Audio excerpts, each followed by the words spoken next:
All right, we're on day 20 if we count down to the day that I left the ticket, which would have been January 4th.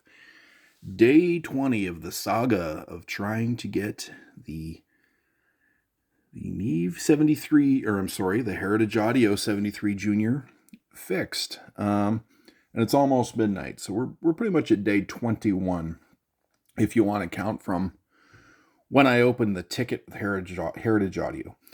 So a few things have changed because I've got, irons in the fire with Canada Post and Heritage Audio and Rad Distribution and Ericsson Audio in Canada, which is in Quebec, and a local tube amp guy and 3 DIY electronic groups and an electrical engineer and some local music store people and Tom Lee Music out west. So I'm ringing the bell and bringing all kinds of people into this. With looking to just try to get this fixed if we can. So what has changed? Where do we start? Canada Post has washed their hands of this and my Tascam board. That's one thing I should have maybe had the box out here. Canada Post insurance that I've been paying hundreds, probably thousands of dollars into for 5 years has washed their hands of all this. I sent them pictures of the box, and I didn't cheat the pictures of the box. I didn't, scuff them up or step on them or try to, I figured Canada Post needed to see the boxes as they were. I wasn't going to scuff them up, step on them, or, act like the box was worse than it was. My whole thing was, oh, you want to see the box? Here's the box. But that doesn't mean that it didn't, this stuff wasn't ruining shipping. The Tascam definitely was. I'll just show you the Heritage. I don't know that, this was for sure. Oh, I shouldn't show some of that, but, it's, the box is the box. Like, I could throw the box 20 feet in the air, though, and it could still look just like this, and it could damage what's inside it. And in the case of the Tascam, I don't know how bad it's going to be in the side room right now. In the case of the Tascam, I mean, it was slammed. It was slammed. The leads came off, right? And like I said, so Canada Post is like, we need to see the box. And I gave them pictures of the box as it is. I could have jumped on it. I could have played the fraud game. And woe is me, look at these marks on it. But it's not the way I attacked it. I was just like, oh, you want to see the box? Here's the box. Doesn't mean it wasn't dropped from 20 feet. And so for all my hundreds of thousands of dollars, hundreds and thousands potentially over 5 years of insurance with Canada Post, Canada Post is willing to give me my money back on the shipping, but nothing more. So that trip I took to Hamilton, 4 hours worth of driving, went and got the thing, lost the sale, all that's just out the window.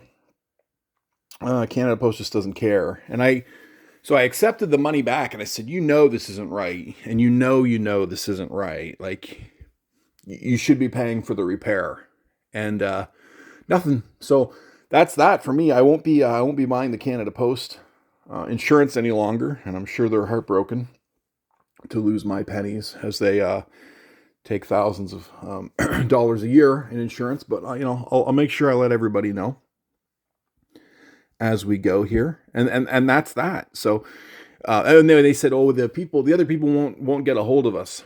Well, my two buyers, my buyer of this and my buyer of the Tascam, have no skin in the game. They don't.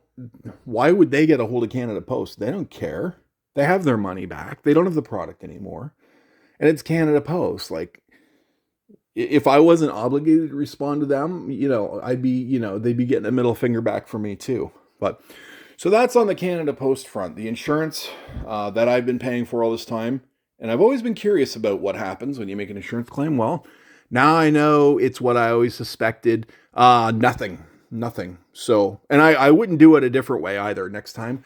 If I had to do it again and they said, send this box, I wouldn't do anything differently. I wouldn't scuff the box up and, jump on it. And you want a picture of the box?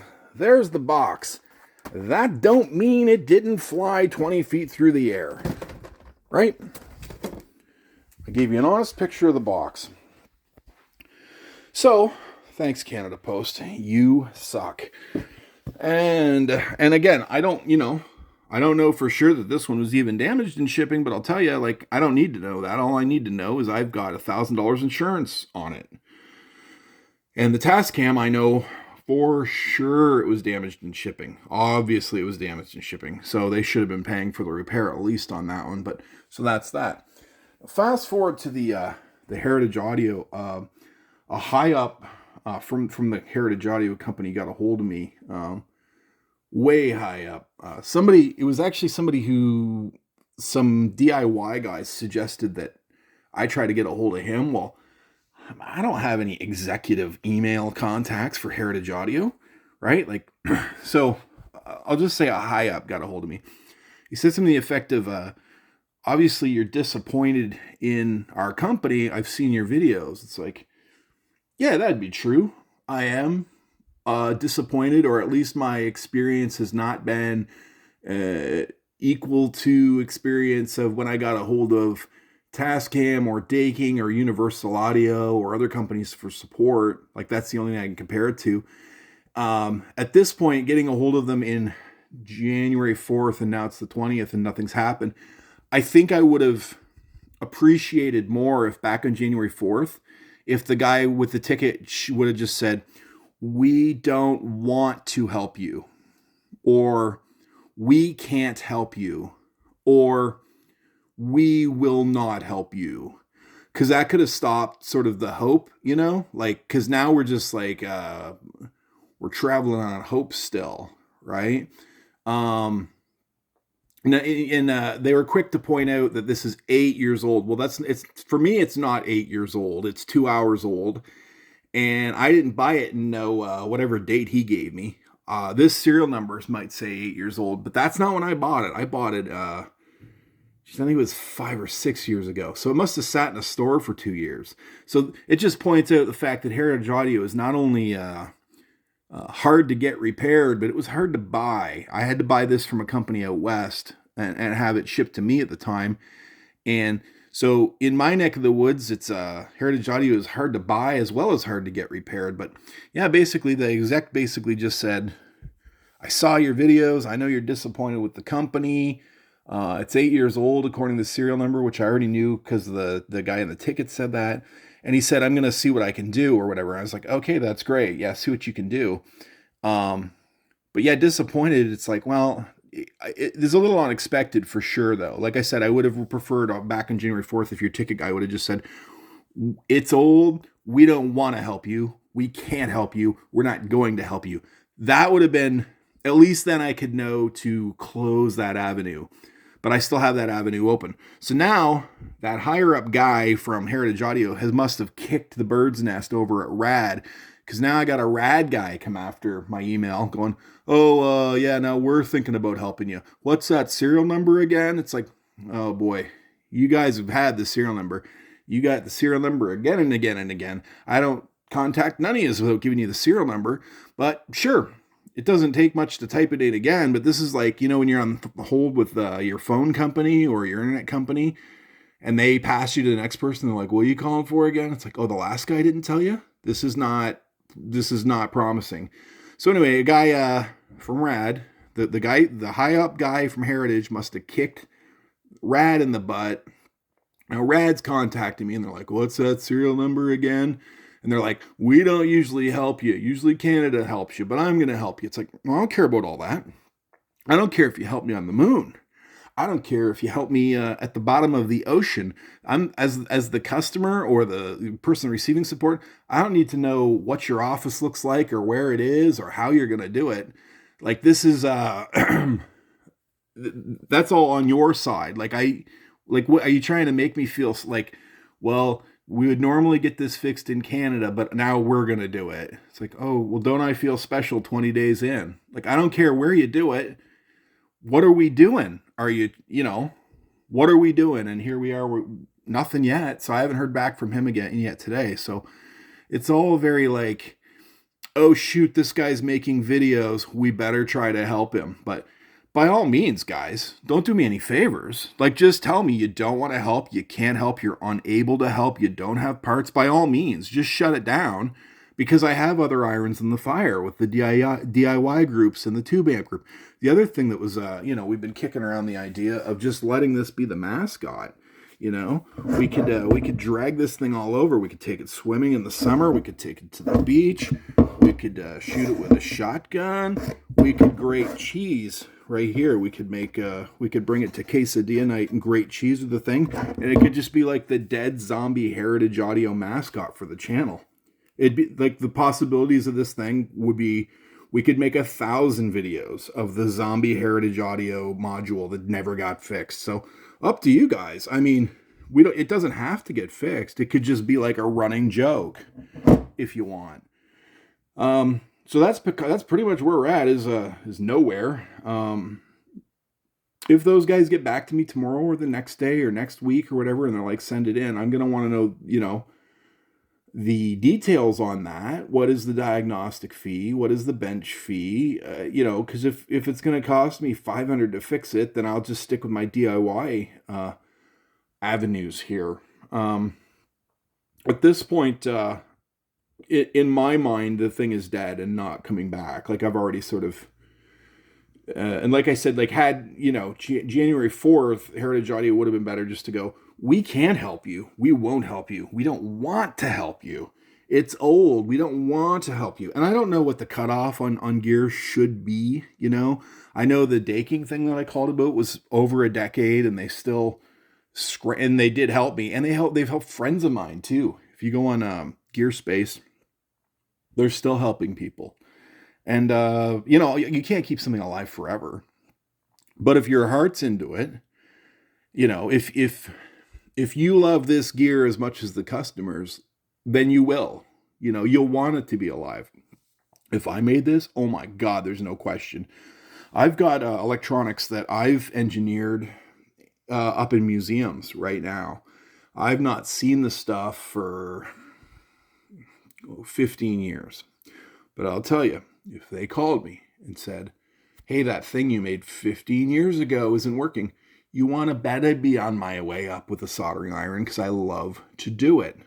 But, I mean, that's just me and one thing. And I never got paid for that thing. I think my, all the parts were covered, but I never got a dime of, profit or anything like that. But, because I love the thing, I would want the thing to work. But this is business, right? So, and they put out, what's that serial number up to? Obviously, they put out millions of these, millions, right? But I'm curious what a warm ticket would look like. I don't really want to open a fake warm ticket to find out, but I'm curious as to what it would look like if they would tell you to pound salt, or tell you they don't have parts or can't get parts or whatever. I can't imagine. I think that guy's out of Nashville. I'm a few steps away from being able to get a hold of them. I've got a bit of connection in Nashville. But yeah, I've just never had to do it. Someday maybe, something will burn out one of these guys. But so that's where we're at, is the Canada Post insurance. At long last, I've made my claims. They're giving me my shipping money back, and that's it. So I'll no longer buy Canada Post shipping. A friend of mine today, he said, you should have been stuffing that money in your pocket and hedging it. Like, when they ask you want that extended warranty on that TV, and you say no, and instead you stash that money and you just have this extended warranty fund. And he said, every time you pay that, I said, yeah, you're right. This is all hindsight. I thought Canada Post would come good at it, but they didn't. And then in terms of Heritage Audio, yeah, like at this point, I wish they would have told me. It's 8 years old. We don't support our products that are 8 years old. We can't, won't, or don't want to help you, because it would have closed that avenue. But now we're talking to the big guy at Heritage, and we're talking to a guy at Rad who, I don't know what we do from here. So supposedly the whole thing was supposed to be passed on to this Ericsson audio in Quebec. But why is some company in Quebec going to care about fixing my module? Let me answer that. They don't. Why is Rad going to care about fixing my module? They don't.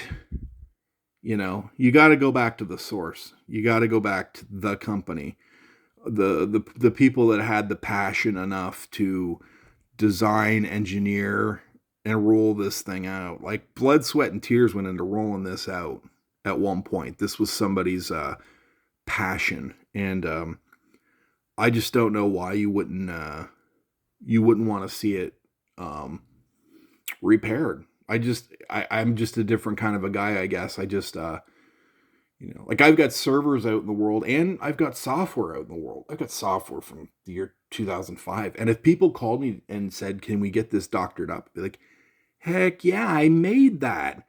I made that software. I installed that server. I care about it. I'll get it back working." But I don't know. Just some people don't see the world that way, I guess. So, well, thanks for watching.